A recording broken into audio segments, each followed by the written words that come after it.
आज हमें आपको एक ऐसे समाजवादी पुरोधा की बायोग्राफी लेकर आए हैं जिसके नाम और जिसके किरदार दोनों सामंती ताकतों के लिए मानो मुसीबतों का एक नया युग शुरू होने वाला है। एक ऐसा एहसास, एक ऐसी आंधी, एक ऐसा तूफान अचानक जिस आजमगढ़ की सरजमी को कांग्रेसियों की धरोहर माना जाता, बाबा चंद्रबली की कर्मभूमि, इंदिरा गांधी की ताकत और चंद्रजीत यादव के ऐश्वर्य की कहानी था। जो आजमगढ़ की धरती वो कब समाजवाद की आगाज बन गई और आगाज से अंदाज को उस हालात तक पहुंचाया किसी ने, तो उसका नाम श्री ईश दत्त यादव थे। ईश दत्त यादव जी, जिनकी राजनीतिक क्रांति की ये गलियां आप देख रहे हैं, यह वही गलियां हैं जहां से माननीय ईश दत्त यादव जी के कदमों ने समाजवाद की राजनीति को बुलंदियों तक पहुंचाया और पूरा प्रदेश, खासतौर से पूर्वी उत्तर प्रदेश, समाजवादी राजनीति का केंद्र बिंदु बना और देश में और प्रदेश में आजमगढ़ से समाजवाद की इटावा तक की यात्रा में पूरा आजमगढ़ में बोई गई राजनीति की वो चिंगारी जो पूर्वांचल के राजनीति की क्रांति का आगाज ऐसा बना कि पूरा प्रदेश समाजवादी मय हो गया। चारों तरफ समाजवाद के झंडे और उसके आगाज के शब्द और नारों से गूंज गया और देश की राजनीति भी बदल गई और क्रांतिकारी मुहिम देश में सत्ता परिवर्तन की बुनियाद भर दिया और एक नई राजनीति की पहल हो चुकी। सामंतवाद की आवाज कांग्रेस अब अपने सूरज के अस्त के साथ ही अपने सूर्यास्त की कहानी पर अपना सिग्नेचर प्रारंभ कर दिया था। वो सिग्नेचर उसके उस अंत तक जाना था जिसका एहसास खुद कांग्रेस को भी नहीं था। आज का पीडीए उसी ऐश्वर्य की एक सिग्नेचर है। यदि आप समाजवादी राजनीति की वीरगाथा की बात करें तो आजमगढ़ की राजनीति में वो शुरुआत किसी ने की थी तो उसका नाम ईश दत्त यादव जी था। यह वही बंगला है जहां उनके उत्तराधिकारी आदरणीय नंद किशोर यादव रायपुर राज्यसभा सांसद रहते हैं। यहीं पर हमारी उनकी मुलाकात होगी और हमारा उनका ज्वाइंट पॉडकास्ट आपको देखने का मौका मिलेगा, समझने का मौका मिलेगा कि आदरणीय ईश दत्त यादव जी ने कहां से शुरू किया और समाजवादी पार्टी के लिए अपने योगदान से उसके वर्चस्व की राजनीति के इतिहास की कितनी बुलंदियों भरा नींव को मजबूत किया। आज वो नींव जो अपने पीडीए के चरमोत्कर्ष पर अपने हस्ताक्षर के साथ एक नई कारवां की शुरुआत कर चुका, या वही सीढ़ियां, वो वही मंजिलें तो इतिहास के आईने में आज वर्तमान के सच के साथ आदरणीय नंद किशोर यादव जी से होने वाली मुलाकात का एक चश्मदीद गवाह पल। ये देखिए पब्लिक मीटिंग का एरिया और उसके बाद ये आदरणीय ईश दत्त यादव जी के सांसद पुत्र, प्रथम पुत्र, ज्येष्ठ पुत्र श्री नंद किशोर यादव जी। नमस्कार सर, थैंक यू। आदरणीय नंद किशोर जी जिन्हें आप देख रहे हैं, अभी इन्हीं के साथ इनके साथ हमारी पॉडकास्ट का कार्यक्रम शुरू होगा और वो सारे विषय, वो सारी चर्चाएं आपके सामने आने वाली है। तब तक इंतजार करिए धैर्य के साथ, बस कुछ पलों में वो इंतजार के पल भी पूरे हो जाएंगे। हम मिलेंगे उनके विचारों के साथ। अब हम आपको उस रास्ते से ले चलेंगे आदरणीय ईश दत्त यादव जी के, जहां से मिशन शुरू हुआ था समाजवादी पार्टी के चरमोत्कर्ष का। कांग्रेस के पतन के साथ समाजवाद के उद्भव की कहानी, ये वही गलियां हैं, साक्षी हैं उन दिनों की, उन पलों की जब ईश दत्त यादव अपनी राजनीति के पड़ाव में ऊंचाइयों को छूने वाले थे। आप देख लीजिए, वो पल आ ही गया। देखिए नेम प्लेट, देखिए, पूर्व सांसद आदरणीय ईश दत्त यादव जी, पूर्व सांसद राज्यसभा सदस्य ईश दत्त यादव जी। उनके माननीय सुपुत्र श्री नंद किशोर जी ने खुद हाथ से इंडिकेट किया, यही है उनकी गवाही। और ये है देखिए यहाँ पर जलवा हुआ करता था ये वक्त, गलियों का शायद ही कोई कोना नहीं जहाँ एक झुंड न बैठा हो। अगल बगल की सभी गलियों में, सभी दरवाजों के इर्द गिर्द कोई न कोई इनको पास अपनी गुहार लेकर के आता था और इंतजार करता था अपनी पारी आने का। तांता लगा होता था आम लोगों का। एक वो वक्त था, ये आज भर का वक्त है। परिस्थितियां बदलती रहती हैं, समय व्यक्ति के हिसाब से अपनी परिभाषा बदलता रहता है। ये हैं आदरणीय इज्जत यादव जी के माननीय ज्येष्ठ पुत्र श्री नंद किशोर यादव जी, पूर्व राज्यसभा सदस्य।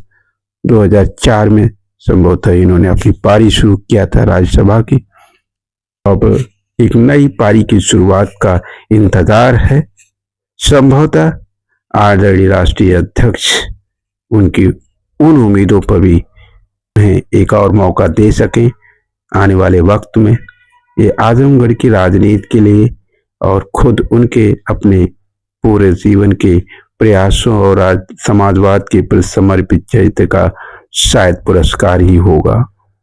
आदरणीय इज्जत यादव जी के उस तपस्या और तप का प्रतिफल ही होगा जो आज इस परिवार को एक दोबारा फिर से राज्यसभा सांसद या फिर कुछ और जो समाजवादी राष्ट्रीय प्रमुख श्री अखिलेश यादव जी के तेज काल परिस्थितियों में लिए गए फैसलों पर निर्भर करेगा।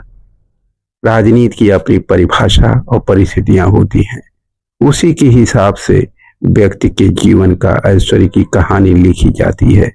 राजनीति की अपनी चाल होती है। हुआ करता था यहाँ पर, जहाँ से पब्लिक मीटिंग होती थी। तो ये वो थी जगह जहाँ बाबूजी पब्लिक मीटिंग किया करते थे।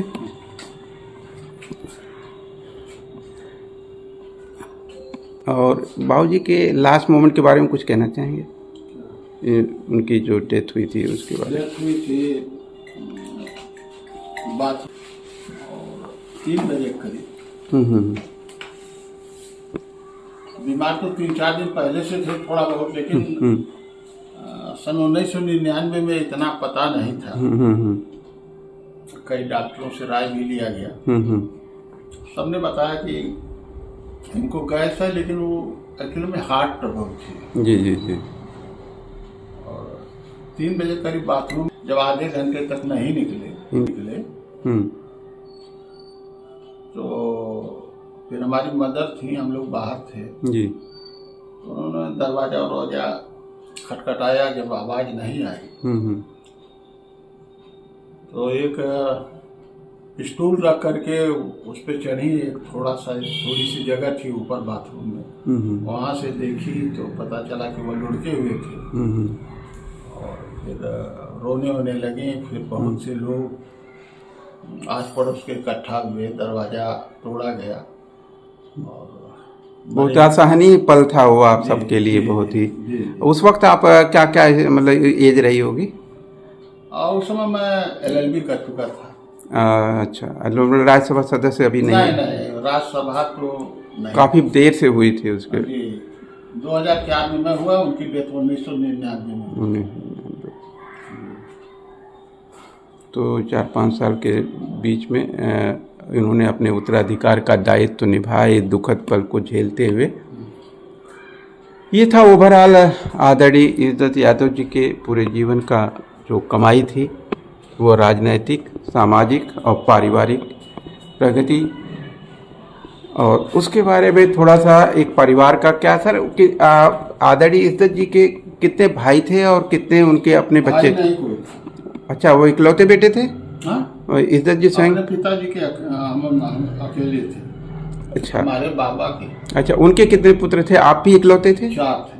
अच्छा, 4 लोग। वो लोग क्या क्या करते हैं? वो साथ में रहते हैं या अलग रह रहे सब लोग? सब लोग ज्वाइंट फैमिली हमारी है। आज भी हम लोग साथ हैं। इसी मकान में हम लोग रहते हैं। अच्छा सर, चारों भाई भी इसी में रहते हैं? और हमारे दुर्भाग्य से 2 भाइयों की डेथ हो गई है। एक भाई हमारे, क्या नाम था उन लोगों का सर? रविंद्रनाथ यादव, अशोक यादव। अच्छा। और तीसरे? अरविंद कुमार यादव लेखाधिकारी थे, अम्बेडकर नगर में, अब सेवानिवृत्त हो गए। अच्छा अच्छा अच्छा। तो और चौथे आप हैं, तो आप छोटे, पहले आप अच्छा हमसे सब छोटे हैं। अच्छा, आप सबसे बड़े बेटे थे। तो देखिए ये हैं, और सबसे छोटे वाले हैं। सबसे छोटे वाले अशोक यादव थे, उनकी डेथ हो गई। अच्छा, उनकी डेथ हो गई। और उसके बाद जो मतलब बीच वाले, हमारे बाद रविंद्रनाथ वह रजिस्ट्री विभाग में थे। अच्छा अच्छा। उसके बाद अरविंद कुमार यादव जो सहकारी समितियों एवं पंचायतों में डीओ रहे। जी जी जी। और चौथे वो नंबर जिंदा हैं? हाँ, जिंदा। दैट इज द यादव पीढ़ी के उत्तराधिकार को आगे बनाए रखने वाले, जिनका परिचय हमने आदरणीय नंद किशोर जी के शब्दों में कराया। Thank you. आजमगढ़ की सरजमी पर यदि समाजवाद का इतिहास का बीज बोने वाले इज्जत यादव की चर्चा हुई तो निश्चित रूप से उनके बाद की राजनीति के उत्तराधिकारियों की भी चर्चा थोड़ी सी जरूरी है। यह वही बलराम सिंह यादव हैं, रमाकांत यादव हैं, जिनको नाम माननीय इज्जत जी के बाद उछलता है। आजमगढ़ की सरजमी से बहुत ही महत्वपूर्ण राजनीतिक भूमिका निभाई आदरणीय बलराम यादव जी से, जो कि समाजवादी परिवार के बहुत ही नज़दीकी रिश्ता है। आदरणीय एक इमोशनल रिश्ता है आदरणीय नेताजी के साथ, लेकिन दुर्भाग्य से नेताजी नहीं रहे, लेकिन बलराम यादव अभी भी हैं। उनके पुत्र संग्राम यादव 3 बार विधायक रह चुके हैं। अब जिसे देख रहे हैं वो जिला अध्यक्ष हवलदार यादव, जो लगातार बने हुए।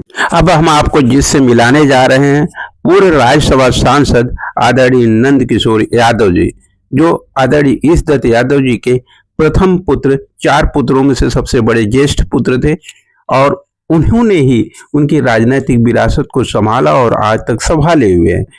उनके जो रेजिडेंस है यहाँ है, और जो उनका पुराना रेजिडेंस जहाँ आदरणीय इज्जत यादव जी रहा करते, जिसको हमने पहले आपको दिखाया, वहाँ पर उनका अन्य 3 भाइयों का परिवार और इनके अपने बच्चों का परिवार वहाँ पर ही रहता है, और इस घर पे नंद किशोर यादव जी रहते हैं।